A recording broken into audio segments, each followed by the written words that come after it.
ബൈബിളിൽ എത്ര പുസ്തകങ്ങളുണ്ടെന്ന് നിങ്ങൾക്കറിയാമോ? ഞാൻ പറയട്ടെ, 73 പുസ്തകങ്ങൾ. പഴയ നിയമത്തിൽ 46, പുതിയ നിയമത്തിൽ 27. ഉൽപ്പത്തി, പുറപ്പാട്, ലേവ്യർ, സംഖ്യ, നിയമാവർത്തനം, ജോഷുവ, ന്യായാധിപന്മാർ, റുത്ത്. 1 സാമുവേൽ, 2 സാമുവേൽ, 1 രാജാക്കന്മാർ, 2 രാജാക്കന്മാർ, 1 ദിനവൃത്താന്തം, 2 ദിനവൃത്താന്തം, എസ്ര, നെഹമ്യ, തോബിത്ത്, യൂദിത്ത്, എസ്തർ.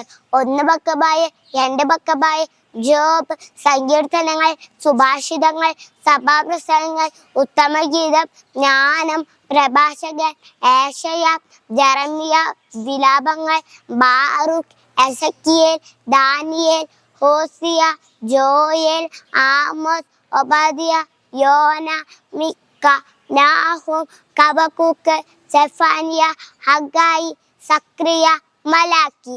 പുതിയ നിയമം: മത്തായി, മർക്കോസ്, ലൂക്ക, യോഹന്നാൻ, അപ്പസ്തോലപ്രവർത്തനം, റോമ, 1 കൊരിന്ത്യസ്, 2 കൊരിന്ത്യസ്, ഗലാത്യ, എഫേസോസ്, ഫിലിപ്പി, കൊളോസോസ്. 1 തെസ്സലോനിക്ക, 2 തെസ്സലോനിക്ക, 1 തിമോഥെയോസ്, 2 തിമോഥെയോസ്, തീത്തോസ്, ഫിലമോൻ, ഹെബ്രായർ, യാക്കോബ്. 1 പത്രോസ്, 2 പത്രോസ്, 1 യോഹന്നാൻ, 2 യോഹന്നാൻ, 3 യോഹന്നാൻ, യൂദാസ്, വെളിപാട്.